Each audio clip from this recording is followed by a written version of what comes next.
Hello out there.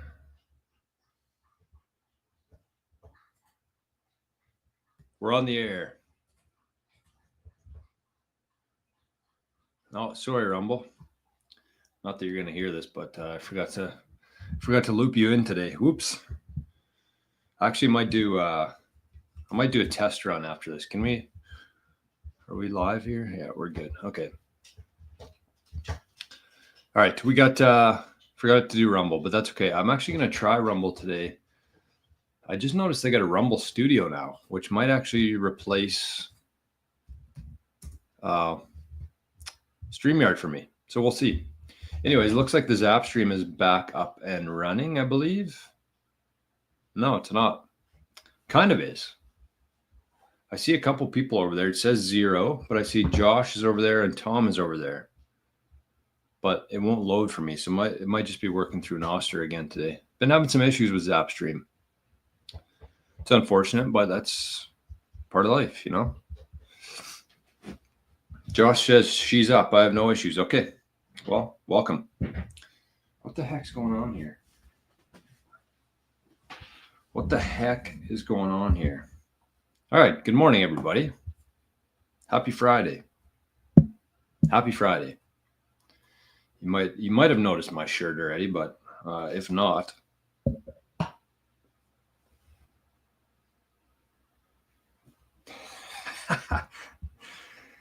Canada. So I guess the rumor around Canada right now is that the US is actually going to become the 11th province.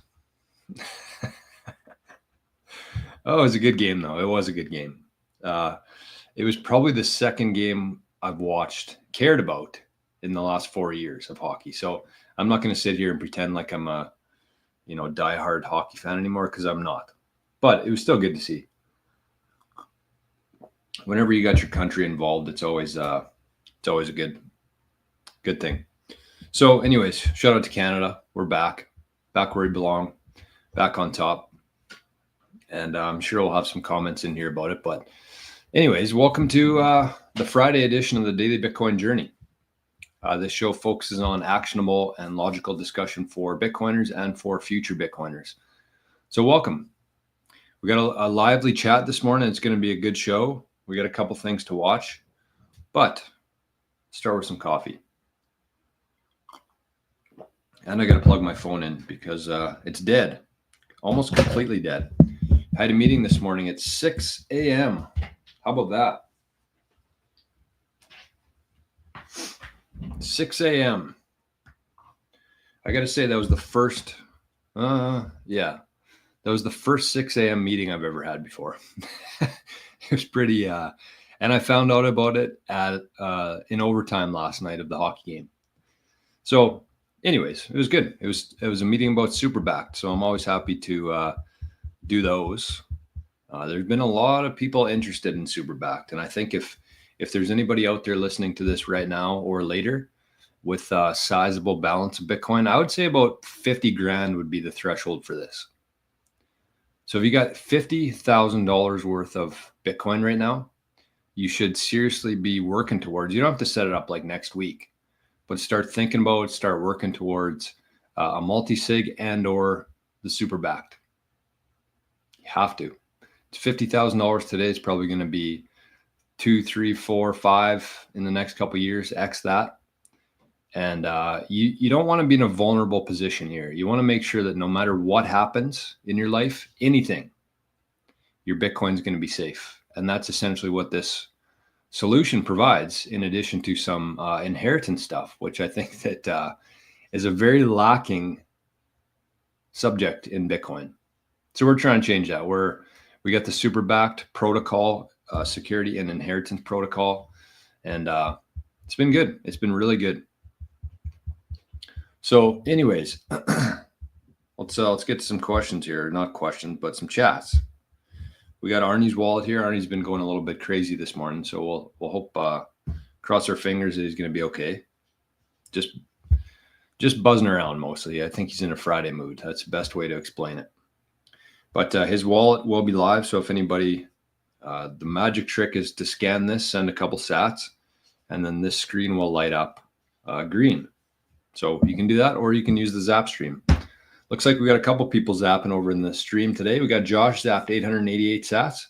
Oh, it's Fat Zap Friday. I forgot about that. I didn't even title the show today. No title. Forgot to tell everybody it's Fat Zap Friday. I'm pointing fingers at Arnie, but maybe we got to look in the mirror here, Jor. Josh says, no disrespect to our American neighbors. You Yanks had a fucking great team. Could have went either way, to be honest. That is true. And Tom says, no question Canada is better, but we're closing the gap. That is also true. A lot of young talent in the development program. Olympics will be great next year. I actually agree with that. I agree with that theory. And a lot of things. Actually, I've noticed that in both hockey and golf, because typically Canada was, well, we are a very cold country where growing up, you play hockey. That's kind of what you do. And in America, states like Florida, California, some of the warmer states, they couldn't play hockey all year. But that's really changed in the last 20, 25 years, where they're pretty much having all year round, you can play hockey in the US now. So they've kind of caught up to our development program here in Canada, which is good to see, of course. But it's the same thing for golf. In Florida, California, Palm Springs, they could play golf all year. Carolina. Whereas in Canada here, we couldn't. In where I'm from, Manitoba, we can golf for about 5 months a year, like of good golf. So that's why there wasn't very many Canadians who were like on the big tours, because we just couldn't golf. But now, again, with technology, with where the world has moved from to, even my small town has a golf simulator now. So we can now golf all year. And that's kind of shone through in the PGA Tour and the professional tours in golf, is that there's a lot more Canadians on there than there was 10 or 15 years ago. So both are kind of shifting, which is good. I think that both Canada and US will be powerhouses in golf and hockey for the years to come. So that's kind of exciting. We get some Fad Zaps coming in over on Zapstream. Right on. Let me share this on Noster quickly so we can get some people in here. We got a lot of things to talk about. It might be a longer show today, actually. So what do you think of that, Arnie? He's not into that. We got Arnie here. Okay, let's get this shared with the world. Zapstream, we're live, baby. You know what? Let's start with something from Noster. Actually, I got a couple different things too. Some housekeeping notes. But I wanted to share a message with somebody from Noster, actually, which is kind of cool. Kind of the reason I do this stuff. But before we do that, let's get to some zaps here. We got Spaceman zapped 21 sats. The Grinder. Good morning, Grinder. Zapped 121 sats. Daniel with a fat zap of 888 sats. Same with My Path to Fire. Wow. Zapped 888 sats. And James says the Fountain app is streaming smooth. What? We're on Fountain? That's huge if true. Wow, we are. That's cool. Look at that. The top of Fountain.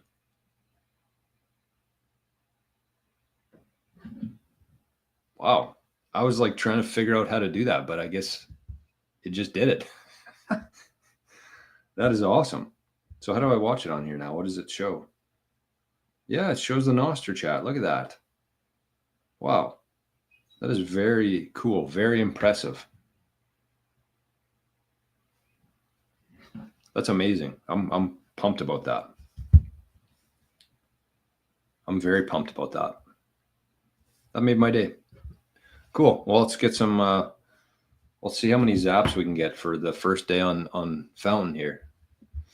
So thanks for pointing that out, James. That's awesome. That's really cool. Ahsoka also zapped 88 sats. So thank you, Ahsoka.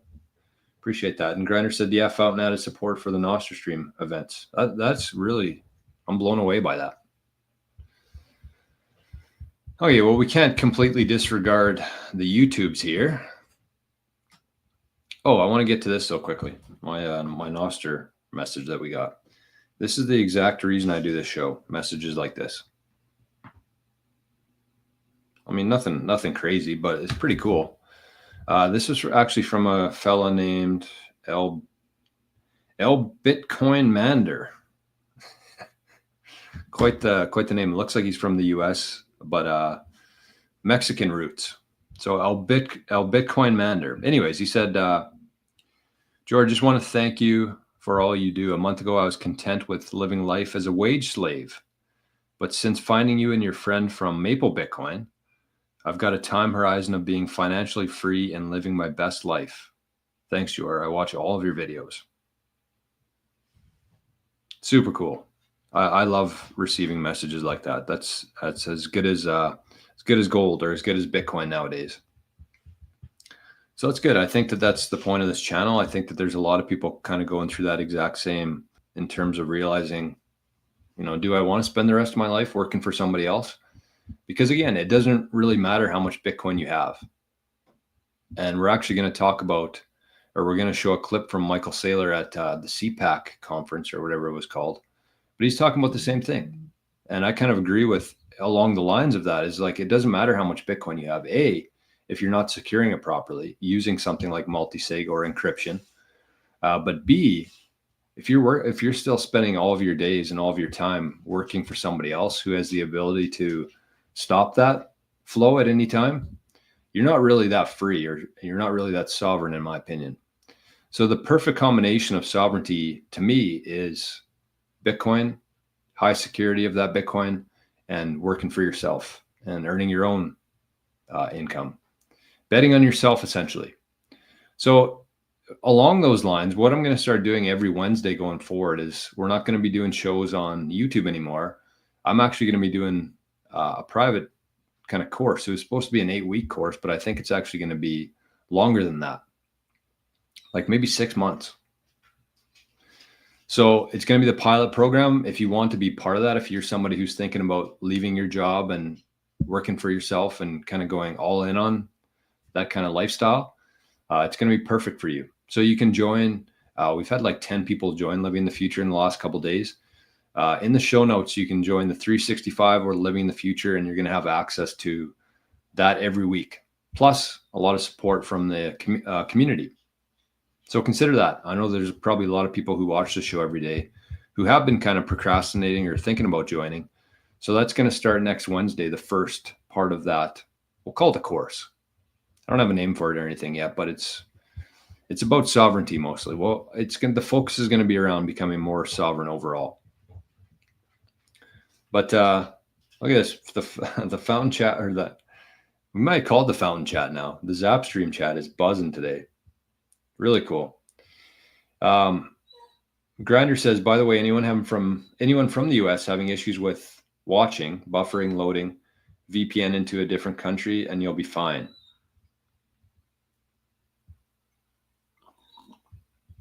And Josh says, yeah, even here in Canada, I run a VPN and usually don't have any issues streaming.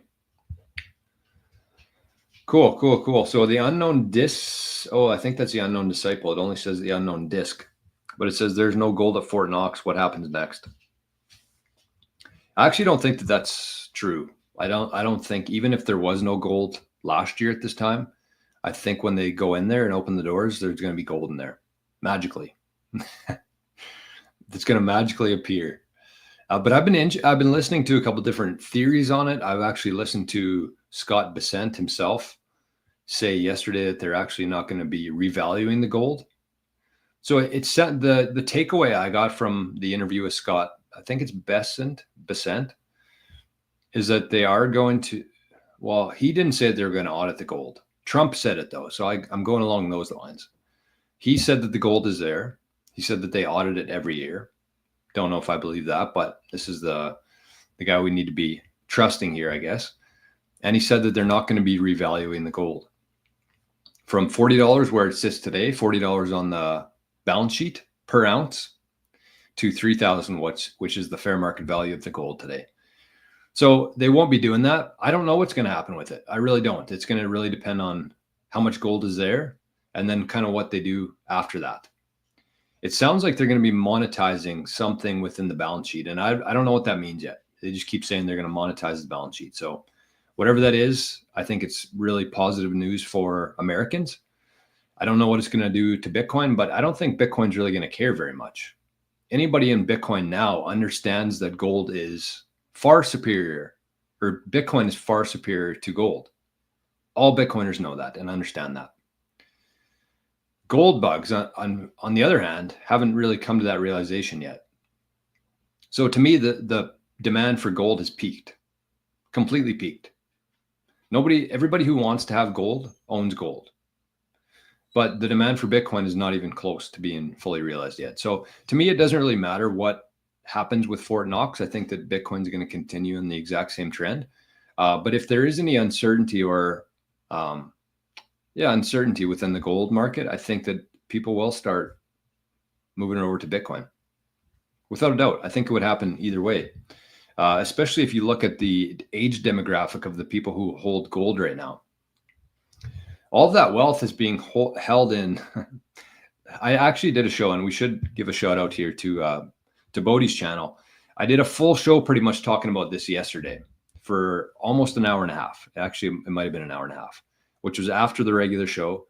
And we did it on the Bitcoin Generations channel. So you can either find the video on my channel or Bitcoin Generations, but I spent, again, an hour talking about gold, the proper allocation for baby boomers, and really anybody out there based on your age and knowledge level within Bitcoin, how much percent of your portfolio should be in Bitcoin.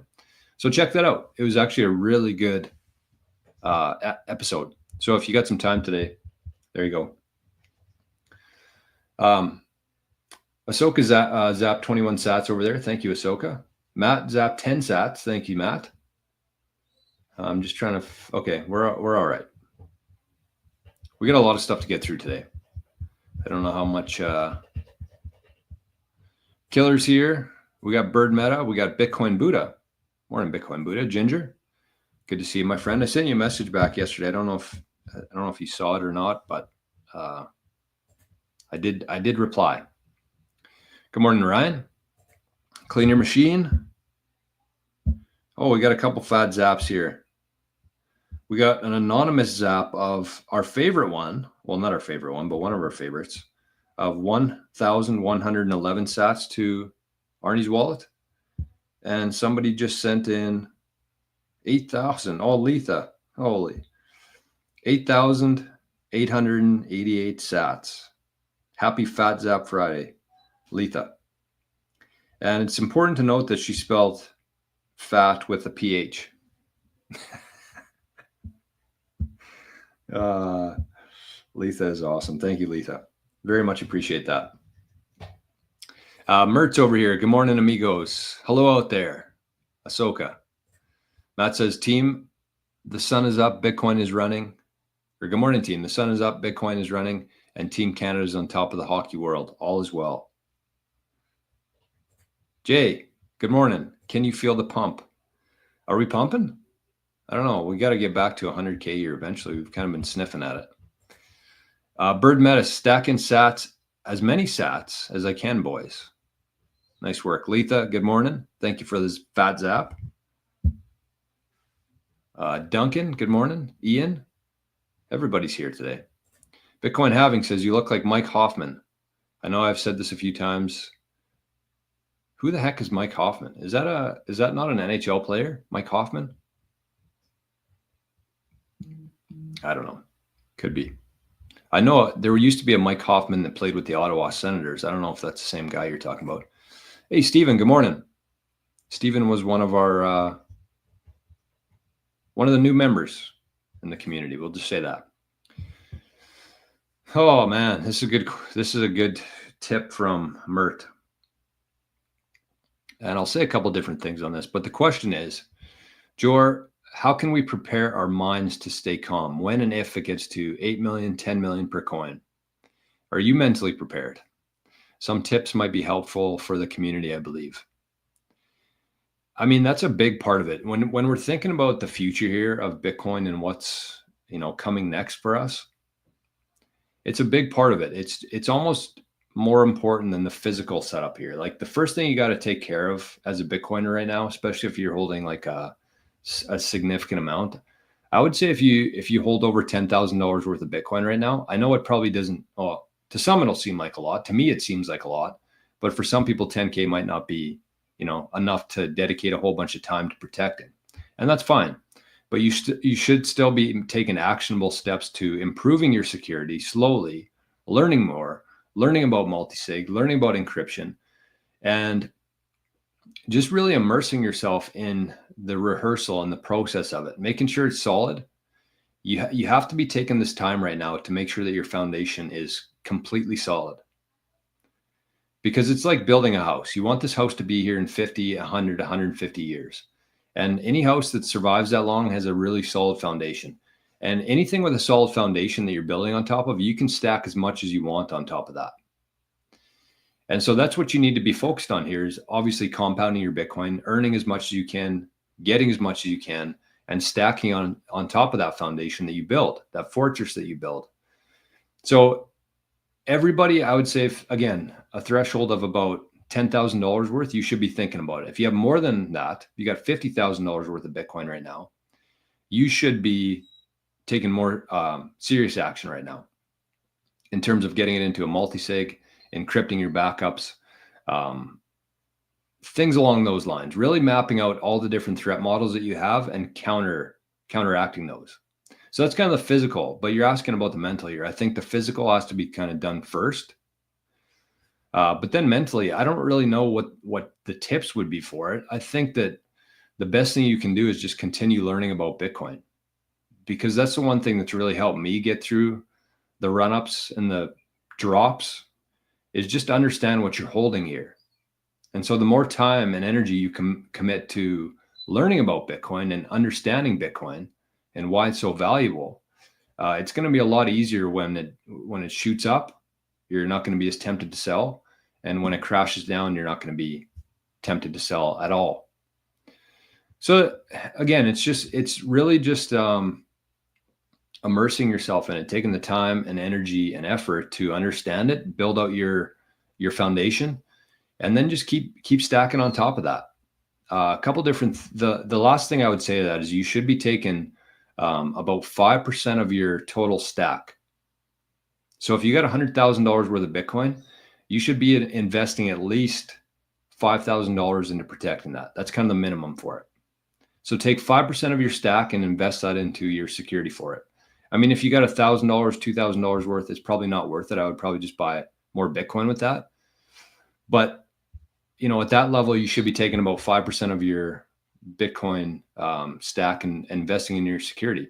And a couple things of that would be, getting some devices, maybe setting up a multisig that might be about $1,000. Having somebody like a collaborative custody. We offer something like that. It's about $2,000 for a lifetime membership. So that's $3,000. And then get some, find some other courses to take, or join a community, join Living the Future. It's like $60 a year. And your knowledge and conviction is going to grow 10x, 100x from there. So that's the kind of stuff you got to be thinking about. It's not like one or two things you have to do. You just kind of have to round yourself out, I think, within Bitcoin. So that's what I would say to that. And I think that there's already a couple courses, speaking of Living the Future, $60 a year for that. And you're going to get access to all the private shows, the community there, the course we're going to be doing starting next week. We got a course in there called Bitcoin Generations. And if you want to, spend $200 a year, you can do the 365 days of Bitcoin, which is like a full course on growing your conviction essentially within Bitcoin and learning about security, private key management, UTXO management, everything you need to know. So that's what I would say. That's a really good question and something that we all should be thinking about.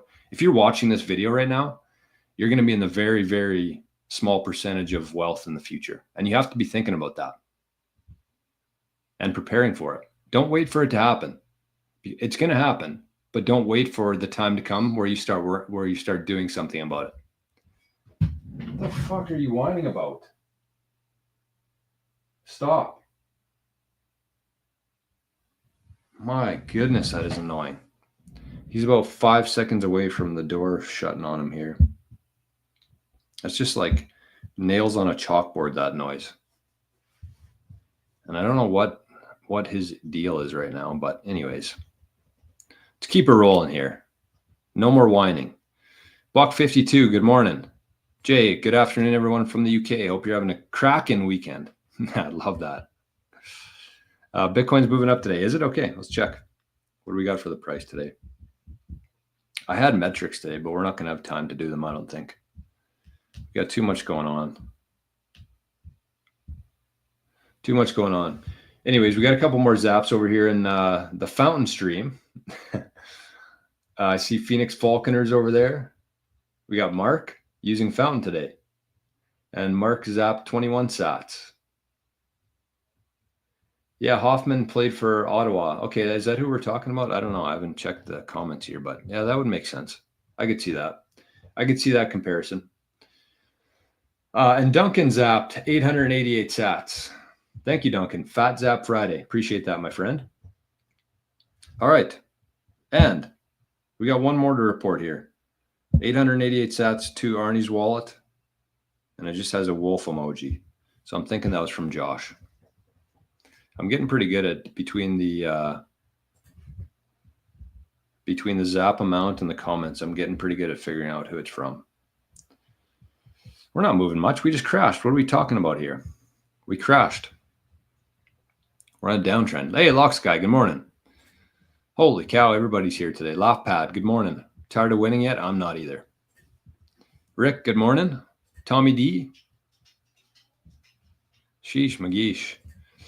Andrew says, if the United States held Bitcoin instead of gold, every person in the world could see it and know it moved. Absolutely. That's the beauty of Bitcoin. That's the hidden secret about Bitcoin, is that it's going to provide transparency to the people who need it, like public companies, like governments, like states, like cities, municipalities. It's going to add transparency to the people who need transparency. And it's going to allow for privacy for the people who should be private, which means us. So there are already ways to transact privately within Bitcoin.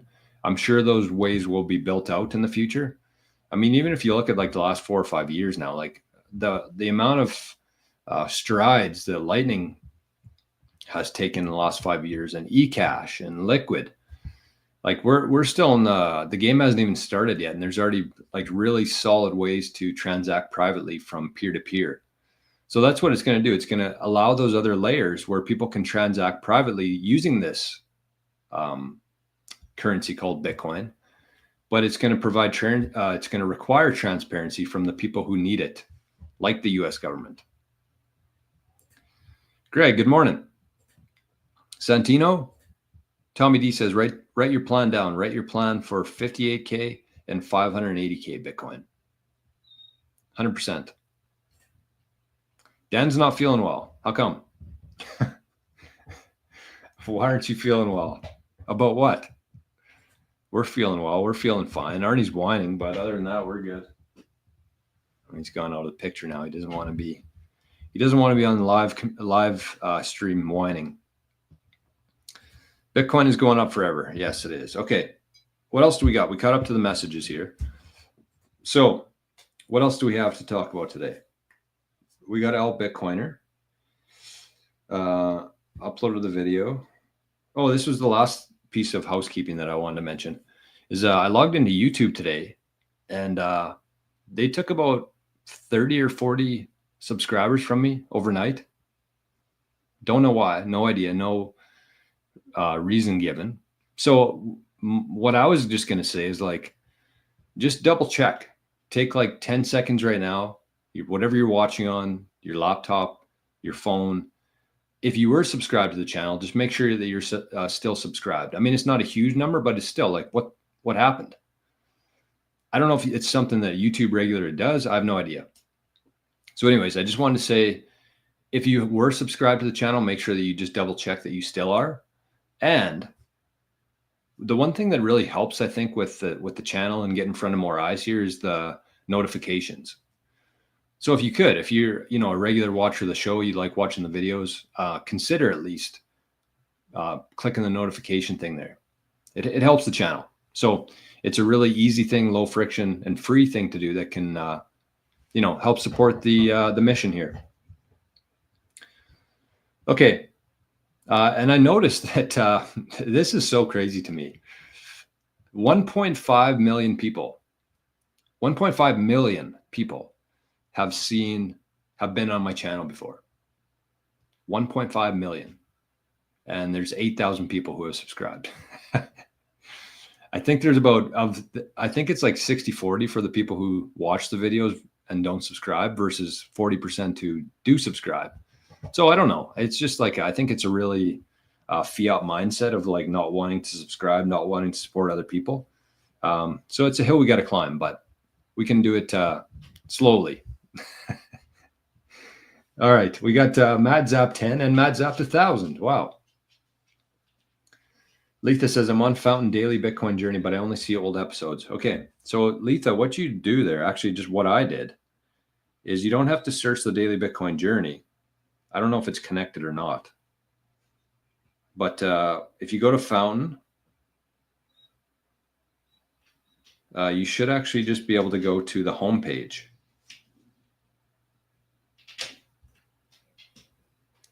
So if you just click the home page there, right at the top, it should show my live stream there, right at the very top. From home. You don't have to search Daily Bitcoin Journey or anything. It should just be at the top of the homepage there. That is so cool. I can't get over that. And it looks really good too. Like I'm watching it on Fountain right now, and it looks like a really solid stream. So that's cool because everybody I think everybody I think should be on Fountain if you have any Bitcoin, if you're interested in Bitcoin. There's a lot. First of all, there's pretty much any podcast that exists is on Fountain. So it's not like specifically for Bitcoiners or Bitcoin content. Every podcast is on there, I think, as long as they have an RSS feed, it streams through Fountain. So everybody here should be on Fountain. Whether you're on iOS, Android, it's available to anybody. And you can actually go on a Fountain every single day and listen to different podcasts and earn sats for that. So that's a call to action to everybody today, is if you don't have Fountain yet, just download the app, set up a profile, start listening to podcasts, and you can start earning sats every day. It's usually about 10, 20, 30 sats per day, but it's better than zero. So everybody should be on Fountain regardless, whether you're watching the stream live or not on there. But it's a solid app, and they're building some really cool things. I'm just blown away right now. Also, the fact that I had to do nothing there. That, to me, within Bitcoin, our biggest point of friction right now is just having to jump through so many hoops. It's not easy for the average person to figure all this out. Obviously, just think about yourself. Think about how many hours you've spent in Bitcoin, trying out these different things, learning about Bitcoin, versus somebody who's spent 0 hours. It's a steep learning curve. And so I think the more things like this that we can have in place, the better off we're going to be. And these things being built, the freedom tech within Bitcoin, although Fountain's still pretty centralized, I wouldn't call it freedom tech necessarily, but it's integrated with Bitcoin. So we have to be using these things. If we want these things to be around in 5 years from now, we have to be using these things. So anyways, I appreciate everybody here on YouTube. Obviously, it's a big part of spreading the message here, but consider, hopping on the Fountain, even if you don't do the live streams on there, but make sure you're at least earning some free sats every day on Fountain. All right.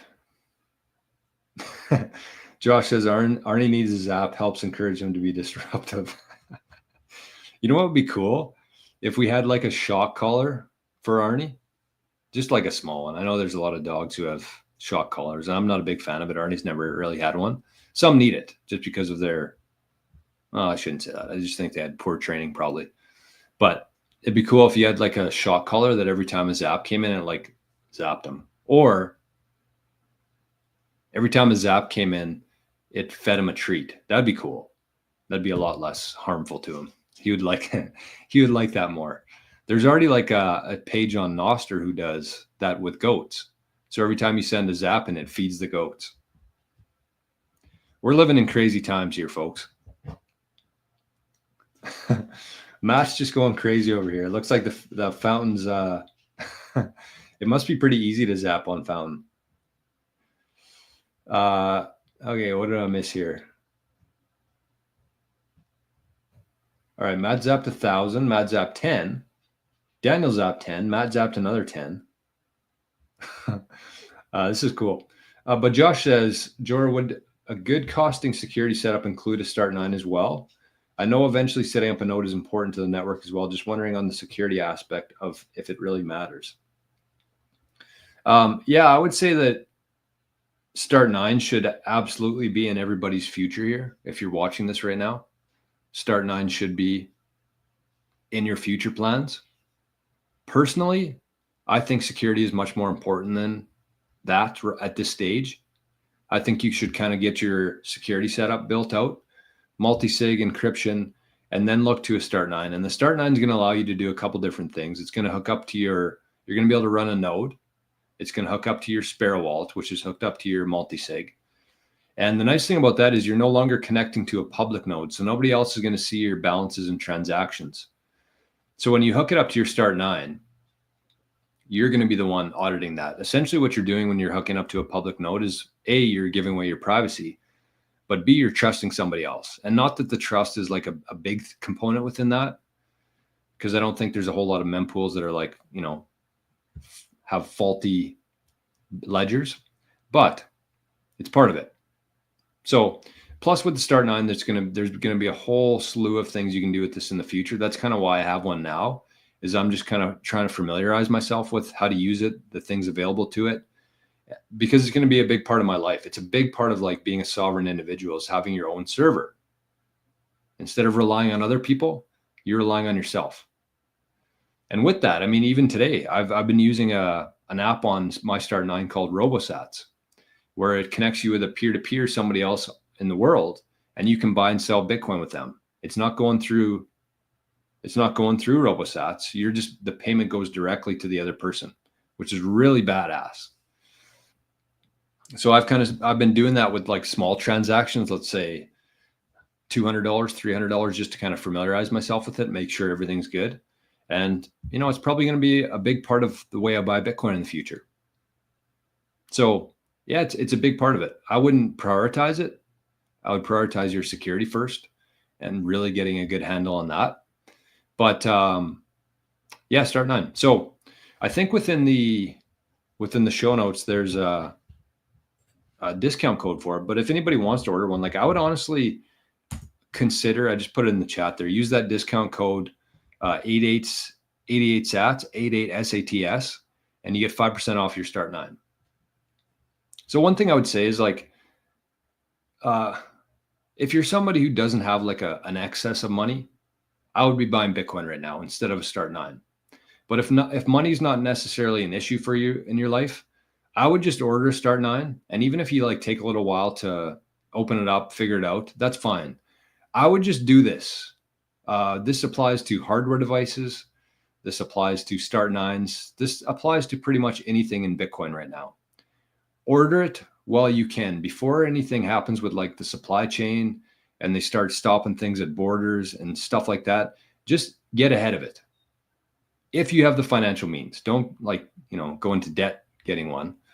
But yeah, use that code at start 9, get a bigger one. I got the 4 terabyte one, I think it is, the Pure, but they're back in stock, and you save about $60, $70 US with that code. So that's what I would say. Letha just said, I got, $55 US with the code.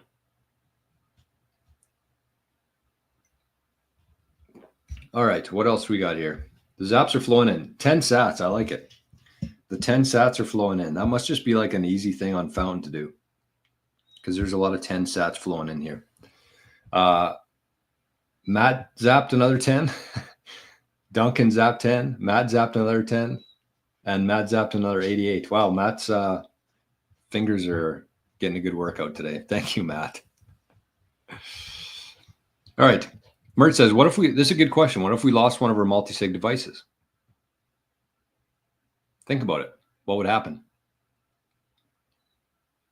That's exactly why you have a multisig setup, is because even if one of your devices is lost, even if somebody hacks into your device, even if one of your devices burns in a fire, It doesn't matter because you still have 2 devices somewhere else that you could sign that transaction with and move the Bitcoin into a new wallet. So what I would say if something were to happen like that, what I would do is I would take my other 2 devices. I would move the Bitcoin. Well, I guess first you'd have to set up like a new multisig setup. So you take the 2 devices you have, you get a third device, you set up a new multisig, and then you move the Bitcoin from your old multisig to your new one. And then you're back. That's the whole point of a multisig. If you have your Bitcoin in a multisig and it's done properly and everything's backed up properly, you add encryption to that, that's a whole nother layer. But even just with multisig, it's going to be very hard for somebody to take your Bitcoin. It's going to be very hard for you to lose your Bitcoin. That's the ultimate setup that you want with Bitcoin is multisig. You want to remove the single point of failure. And single point of failure, if you were to lose a device or lose your recovery or both, you're locked out. Or if somebody finds your 12 words on Steal, they now have your Bitcoin. So this is a very important subject. I've been doing my best to, yell it from the top of the mountain here. Some people have listened. Some people are probably still dragging their feet, but this is absolutely something that people should be thinking about today, not in the future. Duncan says zapping from fountain is easier. Oh, I want to try this, but I got to remember we're live here. I love that. Cool. Rick says, even if I can't do a lot, no one can say I don't support those I like. That's 100% true, Rick. And I very much appreciate that. Honestly, I get it. Like not everybody's in a position financially where they can support the channel here. I get it. But the least you can be doing is, showing up, subscribing, commenting, sharing these videos on your social platforms.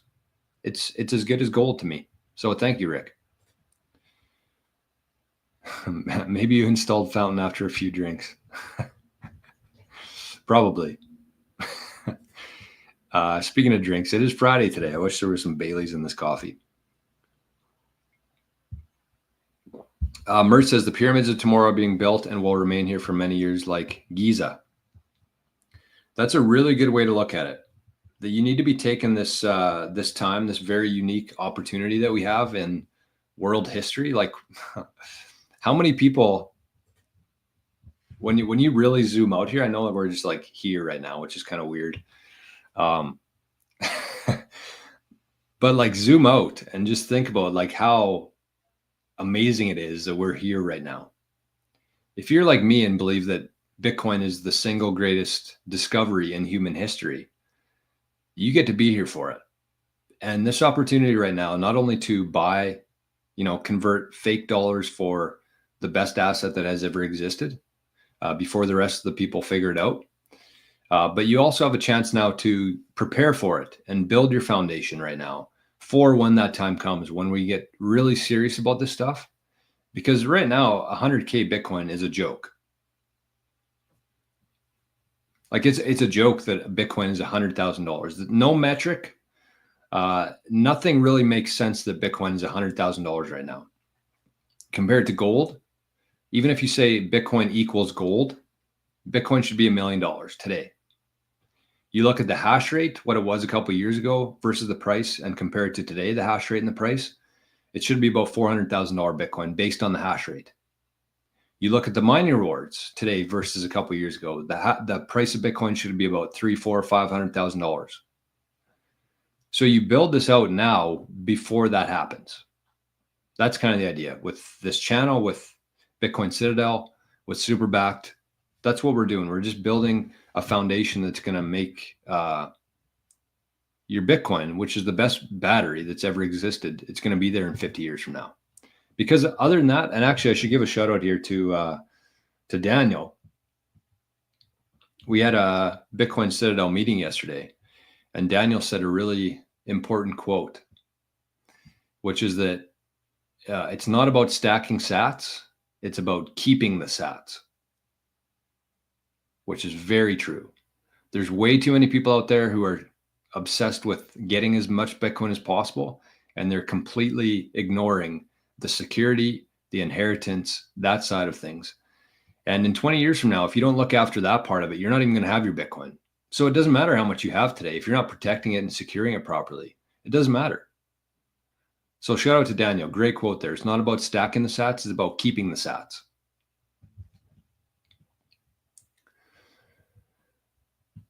All right. Steve just bought more. All right. So I did a good sales pitch to Bitcoin. But I'm not trying to pitch you on Bitcoin. I'm trying to pitch you on securing the Bitcoin. Okay, well, I actually had like a lot of different things to talk about today. I figured it was going to be a long show. Hopefully not too long, but we'll get to a couple things here. Where should we begin? Let's maybe begin with the Noster news. What is this? Oh, this was cool. Yeah, this is just cool. This isn't anything like crazy or anything. So I've actually been doing like every day this week, and I'm going to be doing this into the future. Oh, look at Arnie's finally sleeping. You good? All right, we'll keep him there. We'll keep him in the quiet. But every day I've been doing something called Noster News here, where I just share like a post or like a piece of news, anything from Noster, just to kind of help promote Noster, get more people on there, and show who's on Noster right now and the kind of content that's happening and being posted and shared on Noster. So I found this account yesterday. I don't even know where, how, or why, but the account's called Jamalyn Flower. I don't know. She looks like a roller skater though. So this video I watched yesterday, and I was very impressed with it. So I wanted to share it with everybody on here. A video of her rollerblading, roller skating. I don't even know what this is, but it's cool. So let's check this out.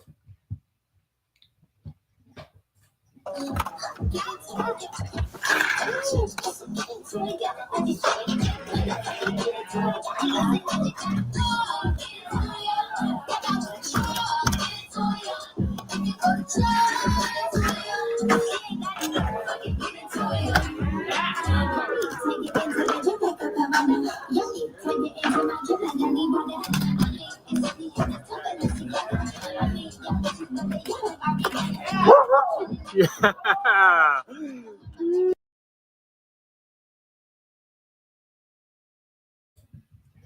The dog liked it. So that was from who? Jamalyn Flower.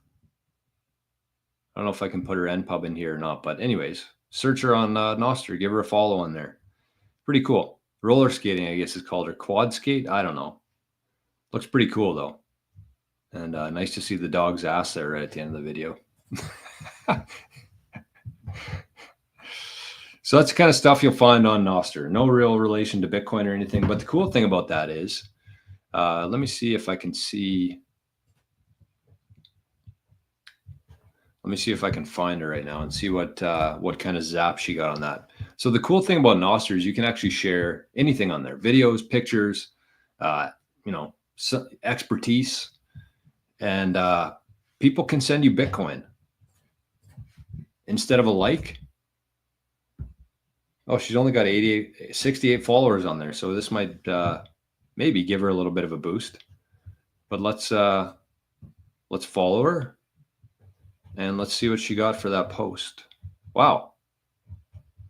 2,300 sats. Look at that.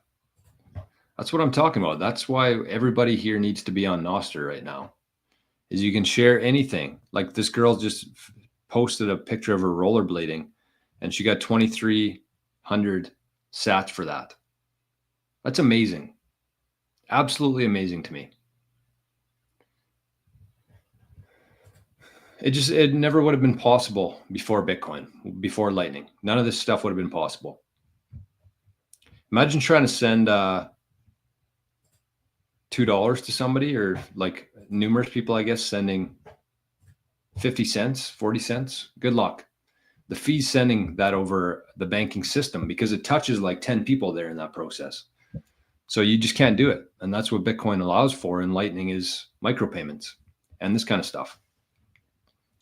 So really badass, in my opinion.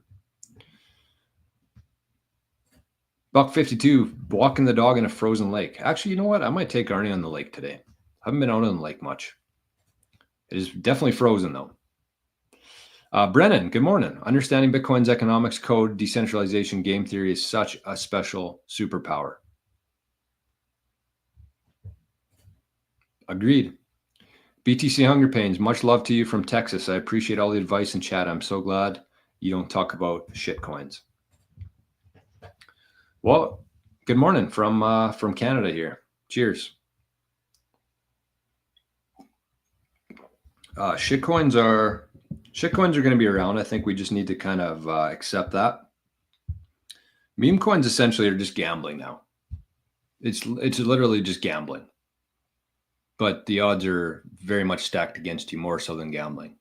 I don't mind gambling. I don't mind betting on sports and going to play roulette at the casino if I'm there. But like meme coins, not for me.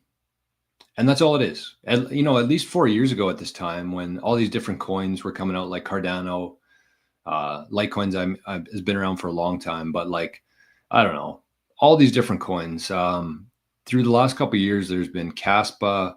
There's been a lot of these things that claim to be a better Bitcoin and claim to have utility and claim to have community. And I think the one thing that's really we've broken away from within Bitcoin is like all that stuff. Nobody's even trying to compete with Bitcoin anymore. It's literally just gambling and stupidity. So yeah, don't say the T word. True, we don't need the bots showing up today. But I see Ahsoka zapped 88 sats over on Fountain. Said on Fountain, you can use the slider next to the zap button to set a custom zap amount. Cool. And Plunger says, Plunger zapped 10 and another 10 and said Fountain is pretty smooth even compared to Amethyst, which is really cool because Amethyst is high end. And Daniel zapped 88 sats. Love the slider. Cool. All right. So let's carry on here. Let's go to the next piece of, I don't know if we call that news or not, but something cool. That's the Noster news for today. All right. That's Saylor. We're going to get to that in a sec. I want to see this one.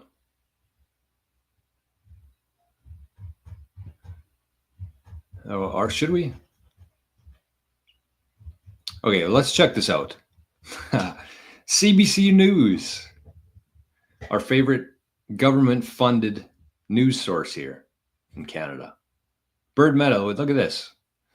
Thanks for the stream. Thoughts on Tap Signer? Oh, I appreciate that. Thank you for the super chat. And I appreciate the, if you want your question answered for sure, send in Zap or send in a super chat. I'm usually pretty good with answering all questions, but I appreciate the super chat here. My thoughts on Tap Signer, to be honest with you, I've never used it. I think it's going to be a big part of the future. I do. I mean, we're already used to that kind of process with things. I did order I think it was the NFC device from Coldcard. I just wanted to try it out. I haven't tried it yet. But Tap Signer, I think that's what you're referring to anyways, is like something that you can sign a transaction by tapping it with like NFC.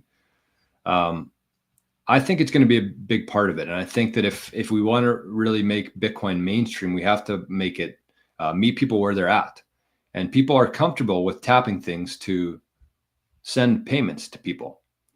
So I think you can already kind of do that with Lightning. Maybe not. I guess I use Bitcoin with ShakePay and tap that way. But yeah, it's going to be a big part of it. If all businesses are going to be accepting Bitcoin and Lightning, you're going to have to be trusting that, I guess.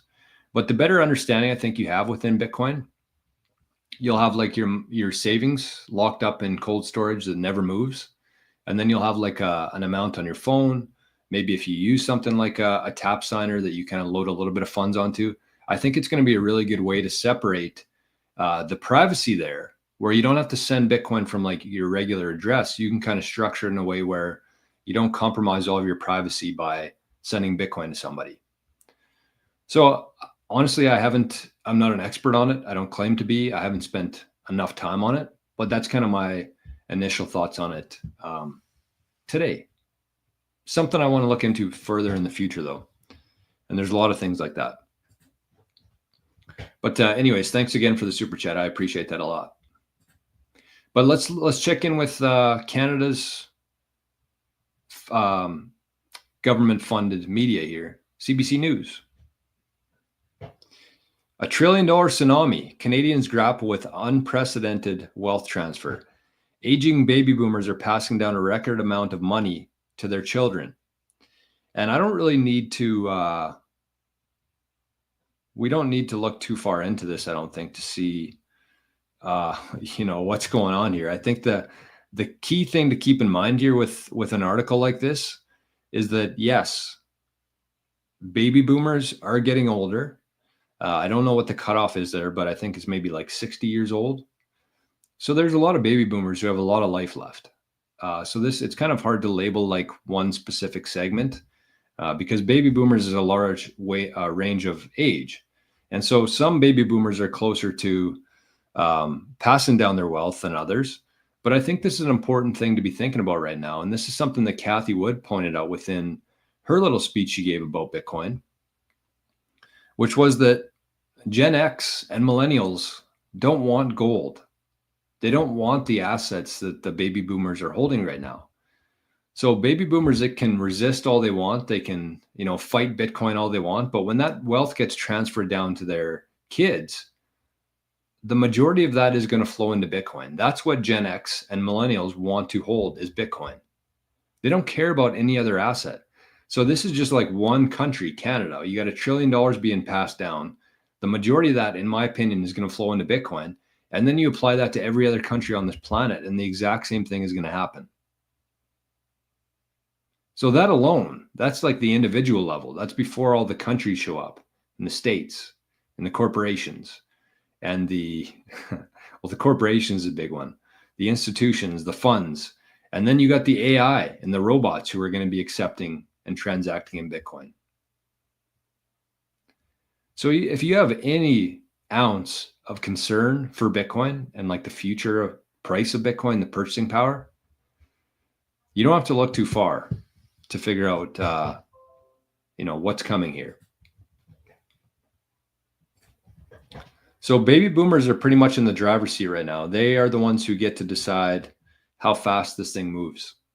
But either way, it's absolutely inevitable that money, their wealth, is eventually going to flow into Bitcoin. Without a doubt. All right, what's next? I want to get to Saylor here soon. What's this? Oh, Saylor again. I got a couple different emails here about Saylor, but we're going to watch a longer clip. Lotnik.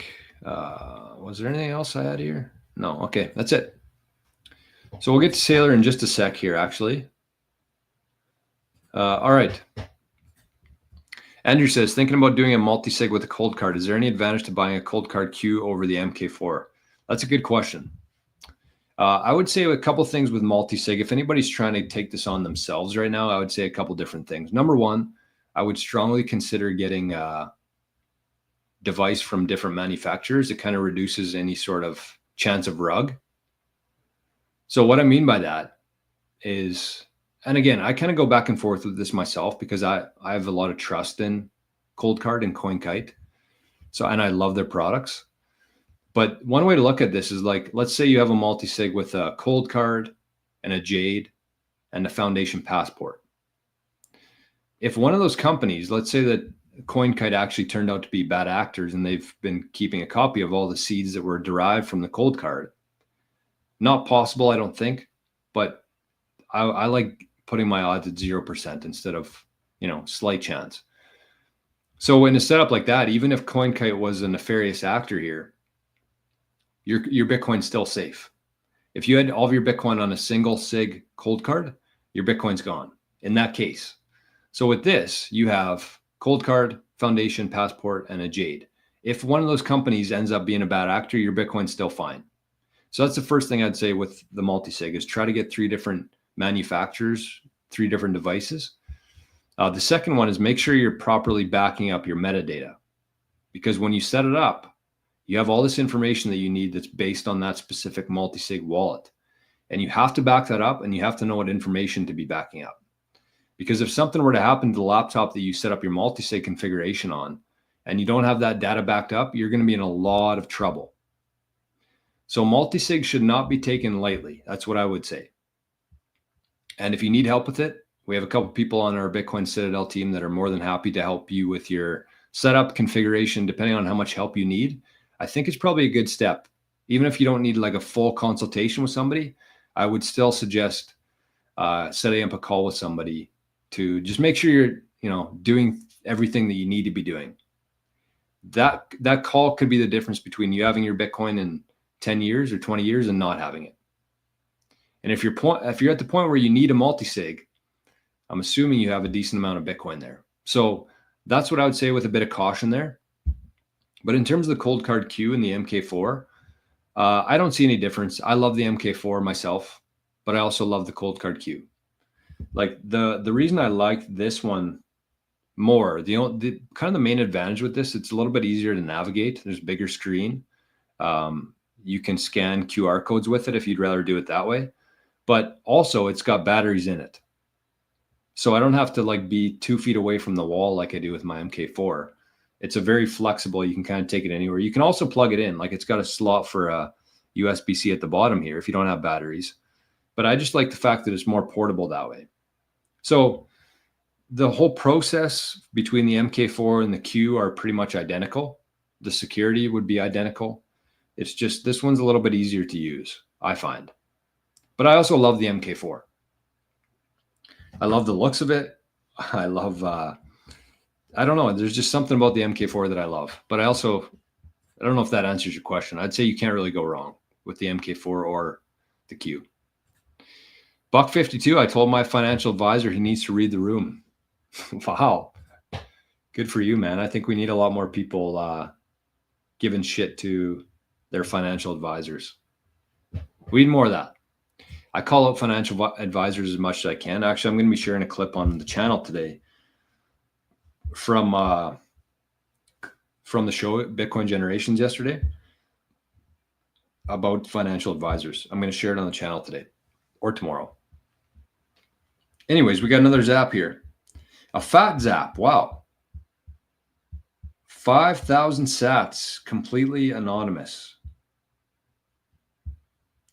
That is amazing. That's to our guy Arnie's wallet here. Actually, speaking of that, let's give away a little bit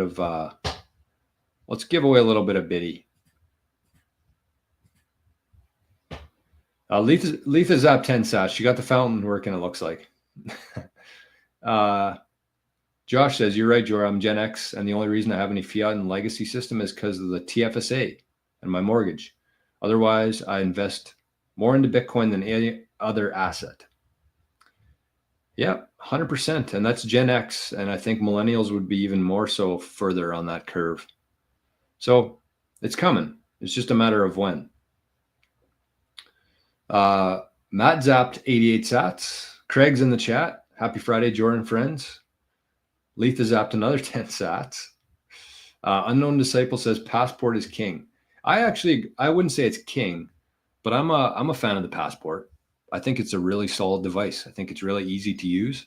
It has pretty much the exact same code, I believe, as the cold card. I think the cold card was actually derived from the Passport code, if I'm not mistaken. Plus, it's fully open source. The only thing I don't like as much about the Passport is that it's from overseas. So if you're in Canada here, you're gonna have to pay some import charges. You're gonna have to cross through more borders. It's more of a hassle. So that's why I like if you're in Canada, that's why I suggest a cold card. I actually have a link in the show notes here if you want. I think you get 5% off a cold card if you use my link. So if you're in the market, definitely take advantage of even if it's 5% off, it's better than a kick in the ass. Or using a company like QuickBit in Regina. where if you want like a Blockstream Jade, you get the stamp seed, you get the Jade, and it's not crossing any borders. There's no import charges there. So that's what I would say. And if you have any questions or need some help with that, just shoot me an email so we can set up a quick call and I can kind of point you in the right direction there for a hardware device. So jor@bitcoincitadel.net.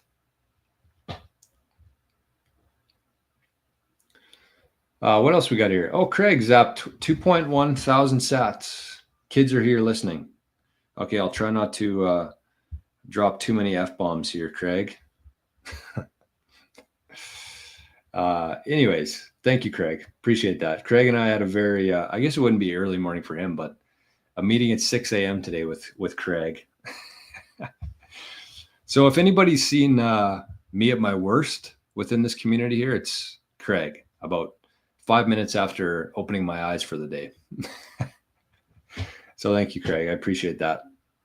MadZapped88 said, what are your thoughts on the BitKey for a simple beginner-friendly multi-dog solution?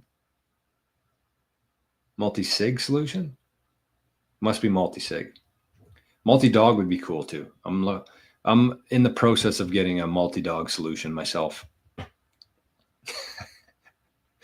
But yeah, BitKey's great. I haven't used it myself. I love the idea of it though. I think that it's great for somebody who's brand new to Bitcoin and has a decent amount of Bitcoin in their possession. But you know, you're still trusting people there.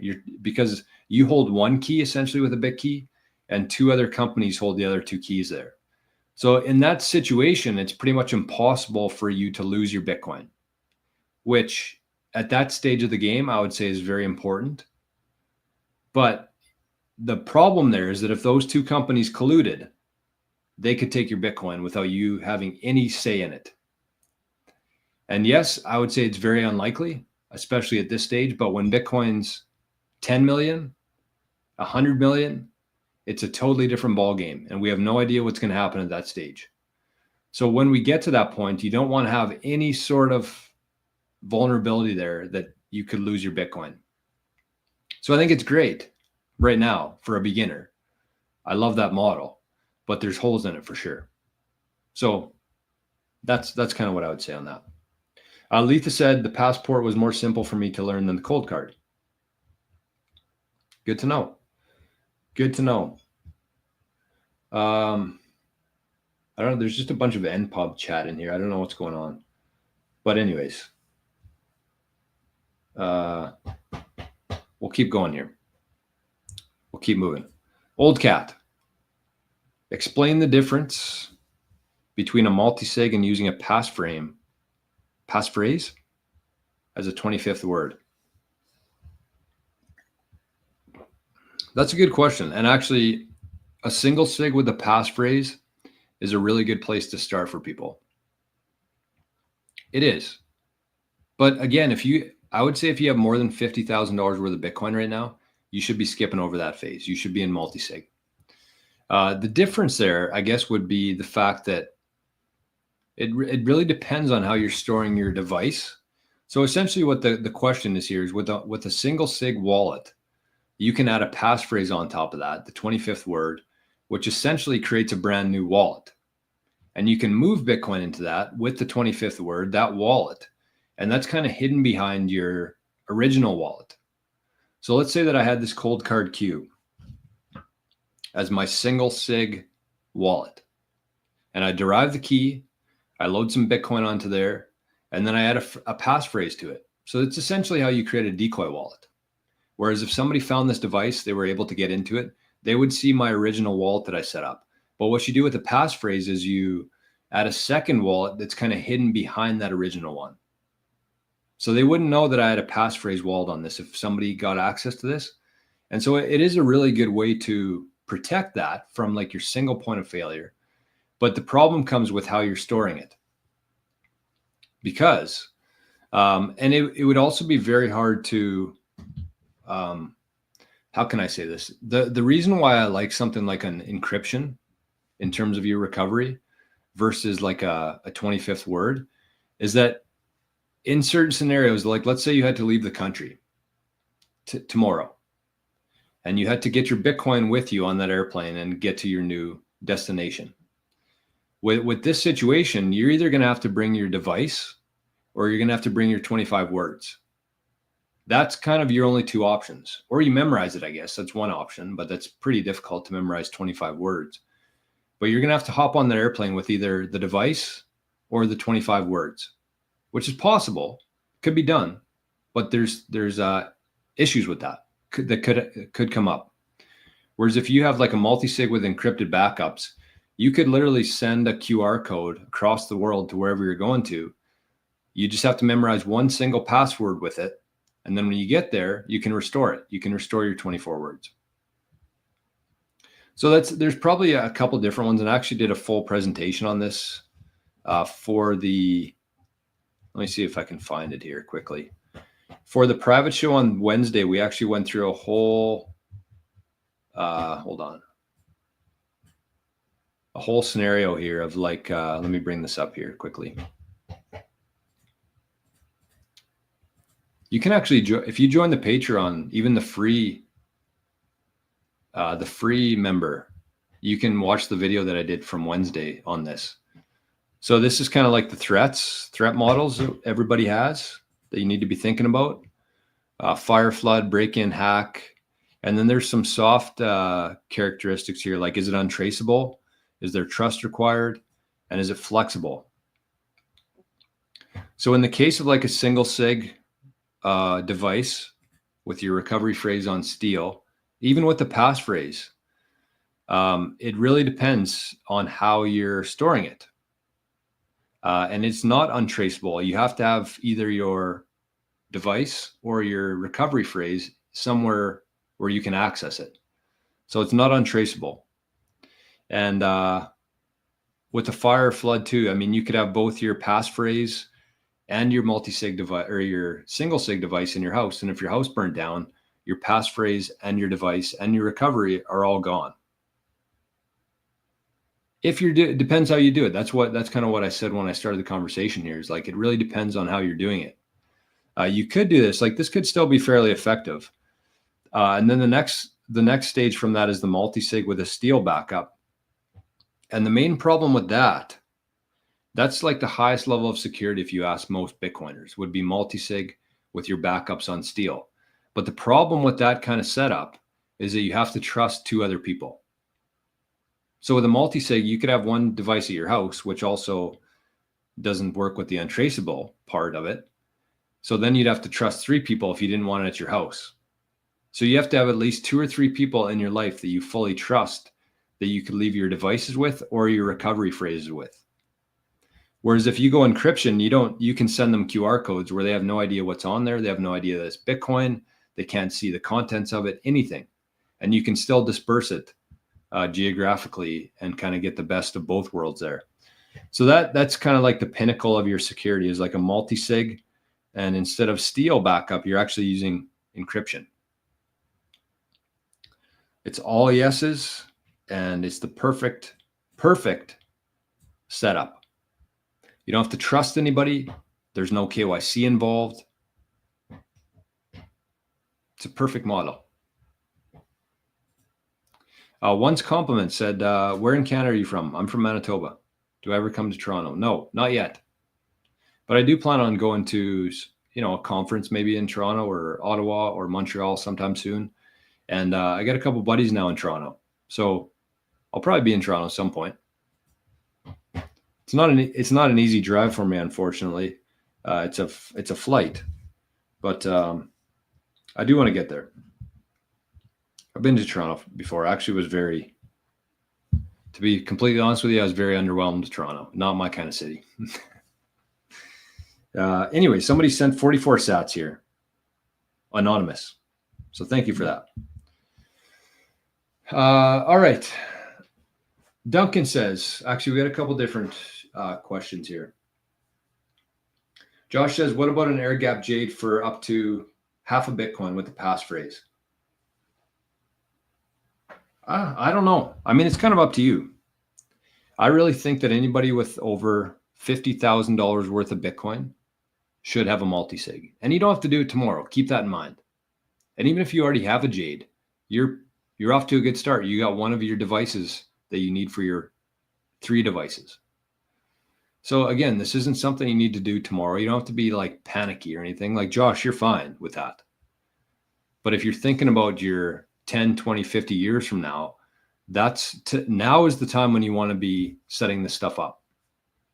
So it's good, but it's not great. And within Bitcoin, when you're protecting the best asset that's ever been discovered in human history, you want to be great, not good. Actually, you don't even want to be great. You want to be the best form of security possible that exists.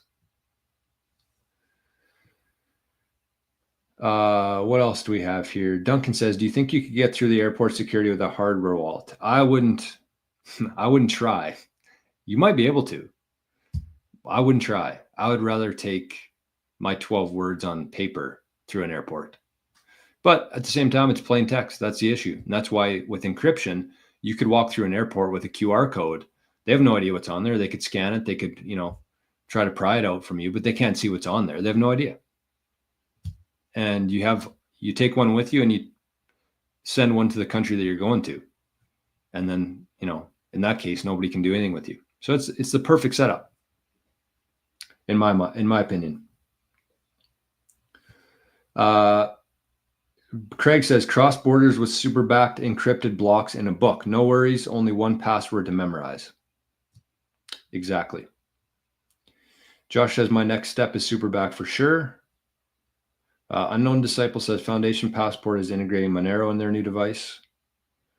Josh says, I have the Decoy wallet, Old Ledger, my main wallet, Jade. Next will be a multisig. There you go. So you only need actually one more device in that scenario. So if you are somebody who has like your main stack and then a Decoy, you actually only need to have one more device added to that for a multisig. 88 sats meetup in the GTA, Jor. I wouldn't mind that. And Unknown Disciple says you can use a brain wallet for traveling. Speaking of brain wallet and this kind of stuff, we're going to give away some Bitcoin here first, but we'll listen to Michael Saylor talk about this exact thing right now. So let's get on to Bitcoin Well here for the first step. Oh, I hate these freaking security things. Yes, I'm a real human being. The worst is when you go through the CAPTCHA thing and then you have the wrong password. Then you have to do it twice.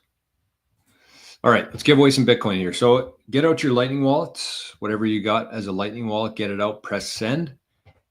And some lucky person here is going to win some Bitcoin, some Biddy. So we'll do that right now. So these sats are courtesy of the Bitcoin Well, our favorite Bitcoin company in North America, Bitcoin Well, and the best platform to be buying and selling and swapping and paying bills with in Bitcoin. So I hope you got your Lightning wallets out. We're going to give this a spin or a toss, and good luck. Let's have a big one today. Let's have a biggie. 500. Hell yeah. We're still on a hot streak here, folks. We snapped the cold streak 1 week ago after about 2 weeks of 210 sats. I threw 5 coins into the wishing well to break our coldie. Thought I was going to have to cut ties with Bitcoin Well after that, but they haven't emailed me yet. They haven't contacted me. So, and ever since that, we've had 2,100 sats, 2,100 sats, 500, and 500 again today. So we've officially not only snapped the coldie, but we're on a hottie here, I would say. We'll call it a hottie. Okay, I got to get my shit together here before I put this video on. Okay, so congrats to whoever did that, whoever won that. That was from Bitcoin Well. So again, Bitcoin Well, not a sponsor of the show, but good relationship with them. And I highly encourage every single person watching the show, if you're from North America, to just give Bitcoin Well a try. They're on Team Bitcoin. They got the lowest fees in North America, maybe the world. And they got the best platform. You can buy, sell, set up a recurring buy, and pay bills, and you can swap for free, which is kind of cool. I've had a lot of people in the last couple of months say, Jor, I want to set up a Lightning wallet. How do I get my Bitcoin off of my hardware device and onto Lightning? And now you can actually use Bitcoin Well for free. So if you use a service like a wallet like Aqua, it's great. Aqua's great. I use Aqua pretty much every day, but it costs fees. It costs about 500 to 1,000, depending on how busy the mempool is. But it costs fees to do with Aqua. So with Bitcoin Well, you can actually swap between on-chain and Lightning, layer 1, layer 2, for free. So that's what I would say if you're thinking about. I mean, if you're not 100% satisfied with your current way of buying and obtaining Bitcoin, definitely give Bitcoin Well a try at least. I think you'll stick with them forever, but at least give them a try. Throw a couple $100 in there, go through the process, see how you like it. They actually don't hold anybody's Bitcoin, which I love. That's why I'm so happy to promote them on the channel here, is because there's no risk to me. There's no risk to anybody ever losing their Bitcoin to Bitcoin Well, because they don't hold any Bitcoin. As soon as you send them dollars, they send you Bitcoin, which is how it should be, in my opinion. All right, let's see what else we got here. Jessen. I'm relatively new to Bitcoin. I've done just the tip of the iceberg in studying, but I'm a bit confused which single sig wallet is ideal for me. Have about 300,000 Satoshis. Advice. Yeah, absolutely. The one thing I would say to you, that's a tough one, honestly, because my first thought here, let me get Bitcoin Well off. Anyways, if you want to join Bitcoin Well, you can get 5 free tosses into the wishing well using that link. So back to this question here. So which single sig wallet is ideal for me? Have about 300,000 Satoshis. So the first thing I would say, and I know you kind of needed to have that within the question here, but the first thing I would say is never tell anybody how much Bitcoin you have. That's rule number 1.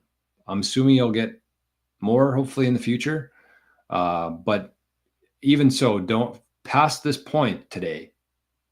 Don't tell anybody how much Bitcoin you have. Anybody, even if you were to set up a call with me and like get help with a multi or a single sig or anything, don't tell anybody how much Bitcoin you have. It's not necessary. So that's number 1. And I don't mean to sound like a dick there. I'm just saying like it's not a good idea to ever tell anybody how much Bitcoin you have under any circumstances. But the second thing I would say to that is that I would usually tell people at that stage, instead of buying like a single sig device or a hardware device, I would probably just take that money and buy more Bitcoin right now. So it really depends on your financial situation, though. If you're just kind of getting into Bitcoin and you have a bunch of capital that you could allocate to Bitcoin at any time, then yes, make sure you have a hardware device, make sure you learn how to use it, get it set up, and then buy more Bitcoin. But if you're somebody who doesn't have a whole lot and you're just trying to accumulate as much Bitcoin as you can right now, I would honestly skip that. I would skip the hardware device for now and just buy Bitcoin. In a couple months, maybe revisit it once you get to like 1 million sats. Then you look into a hardware wallet. And in that situation, I would just use the Aqua wallet. I would just download it on your phone. You can search it in the App Store. It's called Aqua, AQUA. I think you can find it at aqua.net. I'm just going to double check that for you though.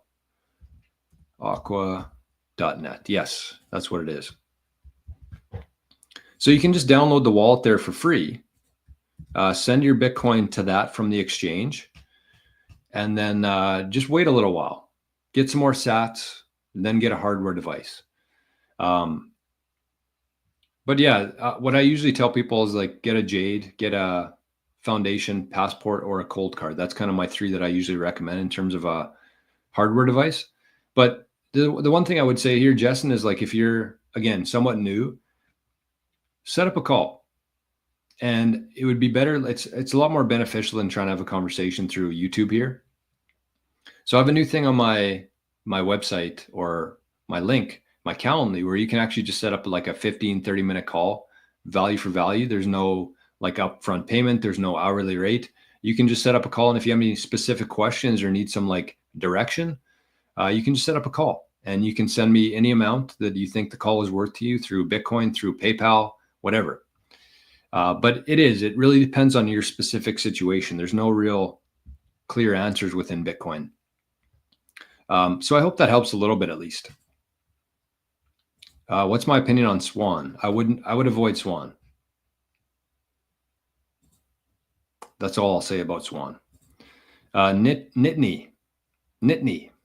What live stream software do you use? I use StreamYard. I love StreamYard, actually. I just noticed that Rumble now has a studio, though, so I might give that a shot sometime today. So you might see another notification saying George live, but I'll just be testing things out. But I do want to try the Rumble studio. But StreamYard, yeah, if you want a referral link, this applies to anybody out there. I think I have a referral link that basically gets you the first month free, like a $25 credit. It's a paid account, but I can stream up to like 3 different places. So I stream to YouTube, I stream to Rumble most days, not today, because I forgot to do it, and then Zapstream or Fountain now. So it's pretty cool. It's a really good, I've been using it for a couple of years now. I haven't had any sort of issues with it. So if you do want a referral, if you want like a free month, just shoot me an email. I don't mean to be showing all this stuff, but I just think if you're using these anyways, you might as well get something back for it. Whether that's Bitcoin Well, whether that's like 5% off a Start 9 or Cold Card, or even StreamYard account. I think you're crazy if you're not using referral codes nowadays. You always get something. Santino. Look at this, gifted 5 sats, 88 sats radio memberships to people. Thank you, Santino. That's awesome. 5 lucky people out there today. All right, what else we got over here? Josh says, Bitcoin Well might not care how you doll out the tosses once they give them to you, which is cool. Yeah, that's true. Dole out, yeah, I got you. I know what you're saying. Yeah, no, Bitcoin Well is really solid. I get along with the guys very well there. Adam, Conrad. And so I'm just kind of bugging with that. I don't think that they would actually care. They wouldn't care if I gave 10 away the first show of the month. They're not paying me or anything. I just agreed to kind of do this because it gives back to the community here. Like all these sats that we give away every day are from Bitcoin Well. So I think that if you are subjected to like ads on a show, you should be rewarded for that. And so it kind of goes along with my beliefs, which is good. All right, let's go back to, let me just find this. I'm going to mute myself for just 1 sec, make sure we're in the right spot.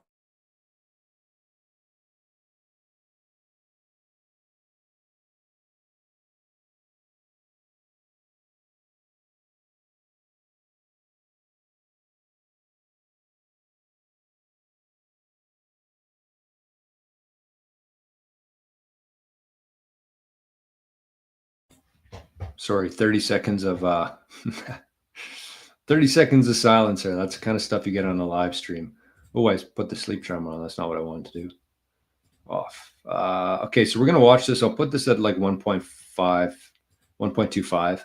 But this is kind of like the second half of Saylor's chat yesterday at CPAC.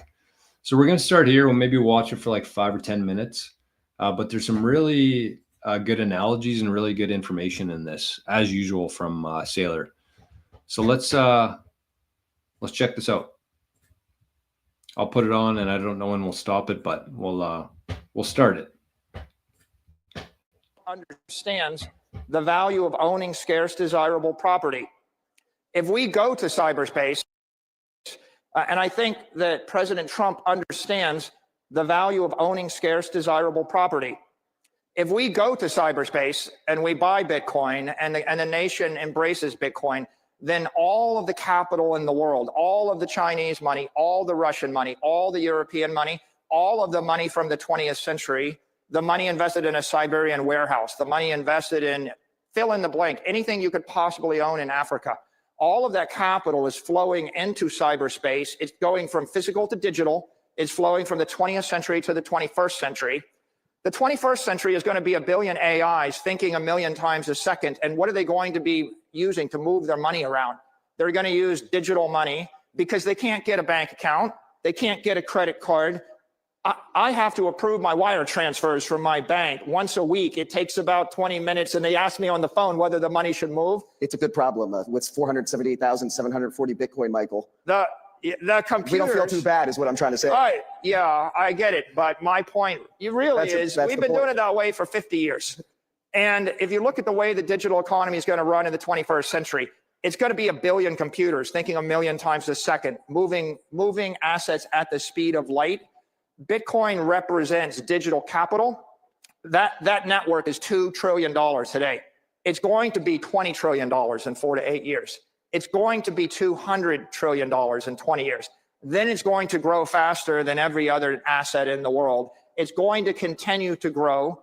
The United States should own it, right? Is that the conversation? Talk to us about the U.S. Bitcoin Reserve, everyone. And we've heard a couple other coins being yelled out by the crowd. And people want to know, are we going to have a U.S. Bitcoin Reserve?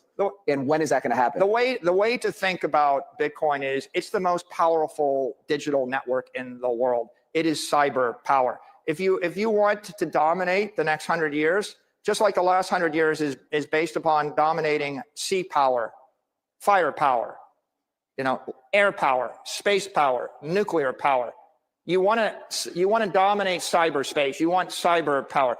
It's the unstoppable network that no one can corrupt. And the use of the unstoppable network, among other things, is hundreds of trillions of dollars of capital moving from point A to point B. But the other use of the network is I can send a message which is unstoppable, and I can store information that is unstoppable, and I can prove beyond a shadow of a doubt the authenticity of an instruction or a document.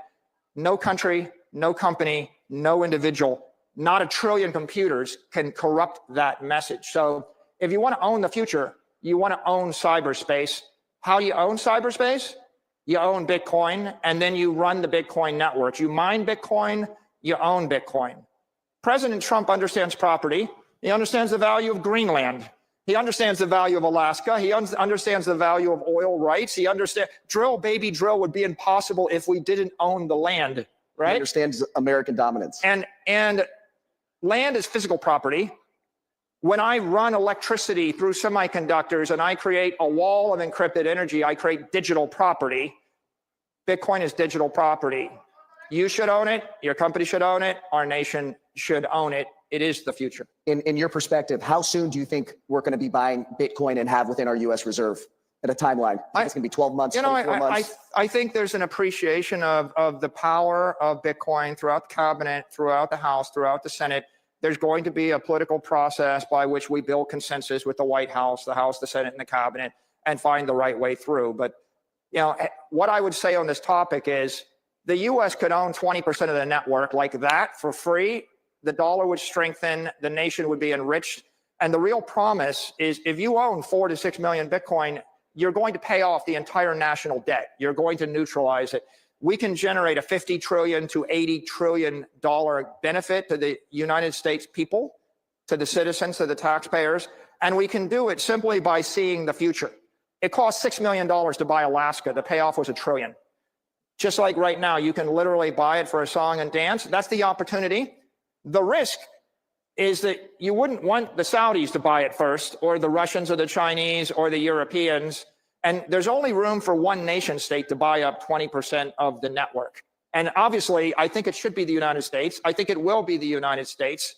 It's a way for us to enrich ourselves and emerge as a creditor nation in a matter of a decade. It's also a way for us to ensure that we're the economic leaders in cyberspace and the digital economy for the next 100 years. And if we do that, every one of our allies will follow us, and then all of our enemies will end up having to buy into the network once it passes 10 or 20 million a coin, and they will enrich us. And we saw that just yesterday. President Trump was in Miami, and he was talking about Bitcoin. The Bitcoin Reserve is a touchy subject. A lot of people want to know what other coins within the digital asset industry are going to be involved. The U.S. does not just hold just gold and oil within our reserve. It holds up to 27 other trace minerals. And so we're completely diversified. Do you see room for another digital asset to be included in the Bitcoin Reserve or the U.S. financial reserve system? I think the key thing to keep in mind right now is that Bitcoin is a commodity. It is an asset without an issuer. There is no company, no individual, no country, no entity that can corrupt it. It has reached escape velocity. It has It has gotten to the point where it is basically a freedom virus, a truth virus, a monetary virus. It has been embraced by $1 trillion of smart money. That is, $1 trillion of real money has been invested in the network. It is 99% of the digital power on Earth. It's fairly unstoppable. And so if you're going to capitalize a company or a country, you want to capitalize it on property or a commodity or a network which is beyond the point where anybody could change the nature of it. And so that makes Bitcoin the most certain thing in the digital universe. And when you talk about certainty and when you talk about truth, over the last 4 years, we've experienced as a culture travesty. We haven't been able to speak. We've been censored. What is Bitcoin to you? What do you see that others don't? And how can conservatives capitalize on the opportunity to take advantage and make sure that America is dominating our future, that we have the economic freedoms, that our children and our families in America will stay at the front runner of this industry? What I would say to everybody in this room is if you want freedom, if you want liberty, if you want to live your finest life, you're going to need economic power. You need physical power, you need political power, but you need economic power. Bitcoin represents economic armor. When you put on the suit of armor, then no mayor, no government, no collectivist, no socialist can debank you. They can't take your money away. They can't impoverish you. Just like a gun is a deterrent, Bitcoin is a deterrent, because if you have wealth in Bitcoin, you have the option to move it to any jurisdiction and you can keep it and no one can take it away from you via force of violence, no matter where you are on Earth. And so Satoshi gave us an opportunity. I hope I intrigue all of you with the opportunity and you go do the research and determine for yourself how you benefit from it. But I just leave you with the thought that Bitcoin is economic armor. You have, Michael. Thank you. God willing, we have as much Bitcoin as Michael one day. This is a defining moment.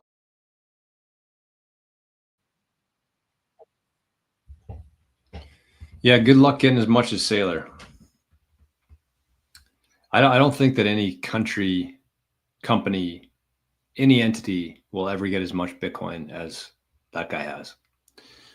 But I love that. He said, if you want to live your finest life, store your time and energy in Bitcoin. He called it economic armor, which I absolutely love. And we spent the majority of the show today talking about security and things you have to be thinking about in the worst case scenario, like fire, like theft, like your country turning against you. Bitcoin, if done properly. And the unfortunate thing about that is when he speaks, he kind of assumes that everybody's going to jump into Bitcoin and be well set up for it. But that's not the case at all. A lot of people, I would say like 95% of people who own Bitcoin right now are not using it as economic armor. They're just not. There's a way to do it. Of course, you got to spend a lot of your time and your energy to learn how to do that with multisig, with encryption. And when you finally have it at that point, then you are fully protected from anything. Your family is fully protected from anything economically. So that's kind of where you want to get to. And I think he's absolutely right. I think that that's a really good way to put it in terms of economic armor. I think that that's how we should be all thinking about Bitcoin as economic armor. Because at the end of the day, that's what we're trying to do. We're trying to protect our purchasing power and we're trying to protect our finance and our wealth against these potential attack vectors like government. Like Bitcoin's the only asset that you can truly own. And when you understand that and you get to that point, then nothing else really makes sense to hold, regardless of its performance. And you could say, well, I could own gold. Yes, but somebody breaks in your house, they can take your gold. If you have your Bitcoin set up properly and properly dispersed, somebody breaks in your house, you could have no trace of Bitcoin in there. You could either have it in your head or you could have it dispersed. You can't do that with gold. Right? We have to understand that. You cannot disperse gold because if you're dispersing gold, you're trusting somebody else to hold that for you. With Bitcoin, you can have that exact same setup. You can disperse it, but nobody can take it from you. Nobody even knows what's in that if it's done properly. So that's the whole value add for Bitcoin, aside from the million other things that it does great. But it is true economic armor. So important to understand, I think, for everybody here. Troy says, good morning. Speaking of security, Bybit hacked 1.5 billion, Bitcoin crashing. So it looks like it was 1.5 billion worth of ETH. Oof.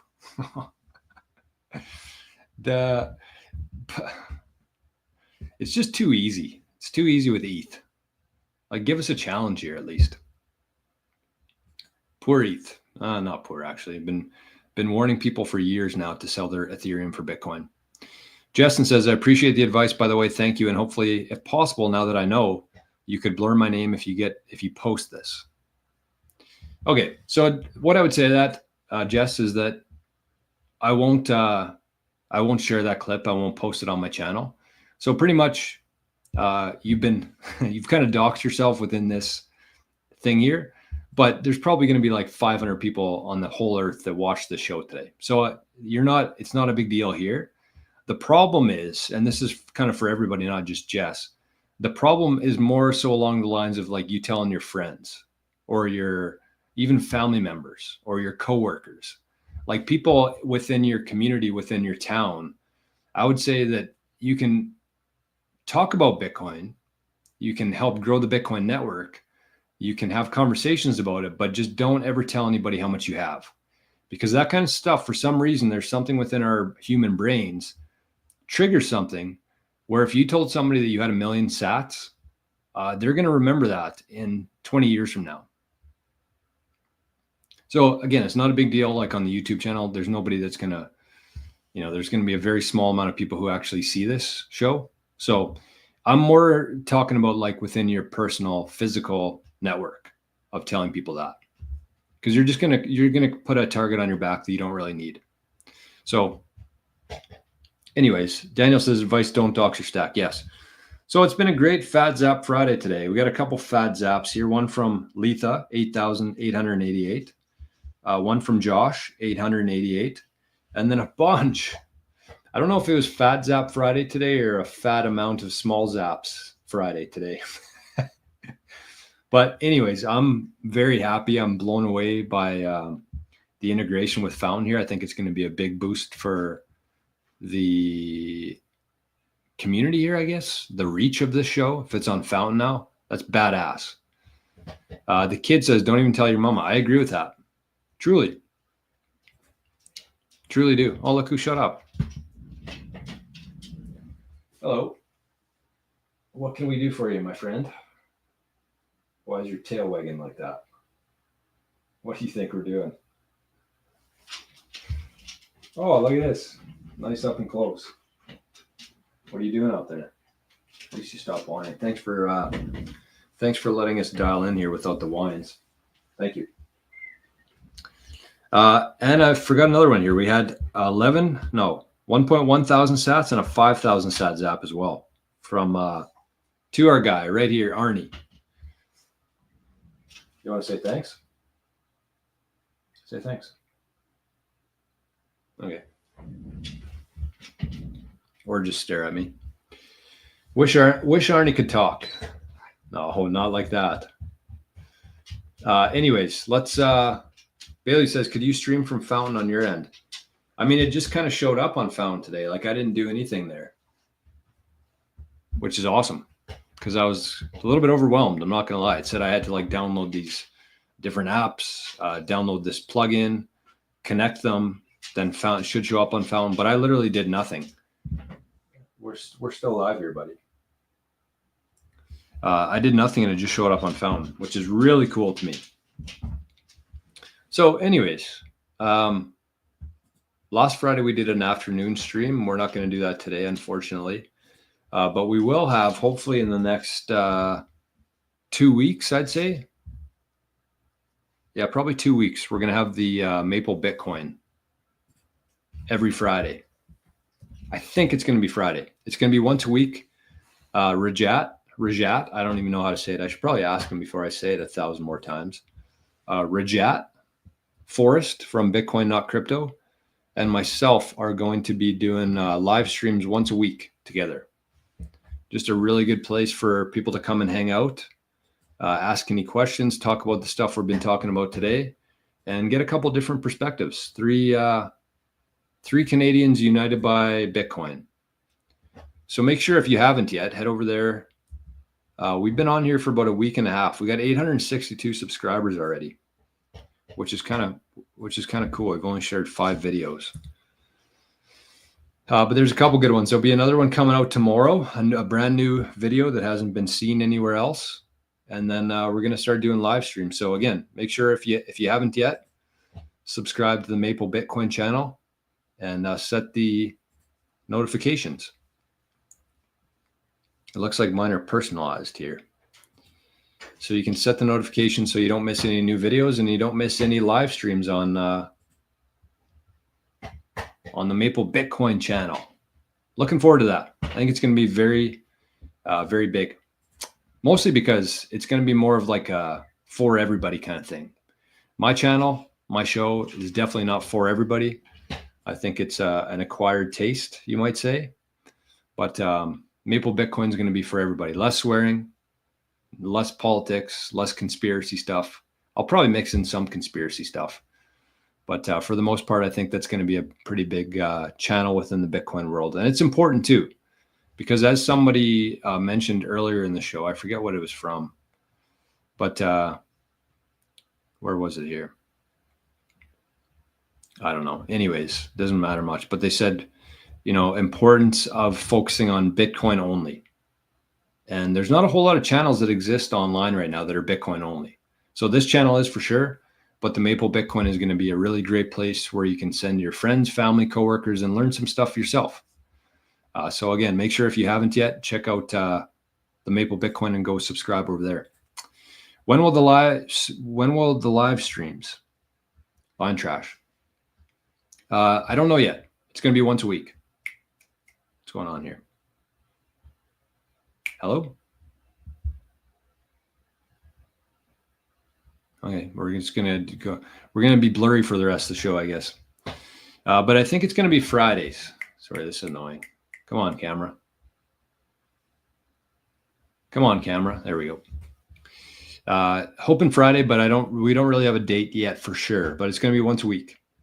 So that's it today, everybody. Thanks for being here. And I look forward to chatting again on Monday. So keep an eye out on the channel. I'm going to still be releasing a couple videos tomorrow and Sunday, some new ones. So Bangerang says, how does Saylor come up with these talking points? I wonder the same. He seems like he might have a chip inside of his head, honestly. He might be a walking AI. But yeah, lots of wild analogies there. He does pretty good, though. He does a really good job of kind of explaining the importance of it to the average person, I think. So thanks again once for all the zaps for Arnie. And good to see everybody on Fountain. We had probably our most active chat in Bitcoin Journey history today on Fountain. So it's good to see. Have a great weekend, everybody. And we'll talk to you soon. Bye-bye.